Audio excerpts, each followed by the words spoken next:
Am I the asshole for calling my sister-in-law a racist after she compared my cooking to making Kung Pao chicken? One comment shattered 10 years of keeping the peace, and I refuse to apologize for what I said next. I am a professionally trained chef with over 15 years of experience. I run the kitchen at an award-winning Chinese restaurant in a major US city. My sister-in-law, let's call her Sandra, is also a trained chef at a fancy French restaurant. She loves comparing herself to Gordon Ramsay, out loud, to anyone who will listen.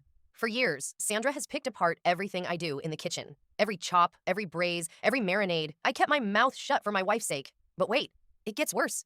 2 weeks ago, we were all cooking for my mother-in-law's birthday. Things were moving fast. The kitchen was intense. I was in my element. And then Sandra walked in. She looked at what I was doing and scoffed. She actually scoffed. Then she said, and I quote, "Making Kung Pao chicken at some Chinese restaurant does not count." The kitchen went dead silent. My father-in-law snorted and laughed. I couldn't believe what I was hearing. I called her a racist piece of trash, apologized to my mother-in-law, and walked out with my wife. Here's where it gets insane. The family erupted. My mother-in-law and brother-in-law backed me completely. Sandra and my father-in-law, let's call him Doug, said it was just a joke and I was being too sensitive. Then one of my wife's cousins posted my story directly onto Sandra's Facebook page. Sandra's coworkers saw it, management saw it, and Sandra got demoted back to line cook, then essentially forced to quit, then blacklisted from every high-end kitchen in the city. Turns out the restaurant she worked at was partly owned by a Chinese investment firm. Not great timing, Sandra, but I wish that was the worst part. Doug left me a threatening voicemail demanding I delete everything. My mother-in-law heard it. She asked him for a divorce and showed up at our door with overnight bags. One comment. 10 years, an entire family,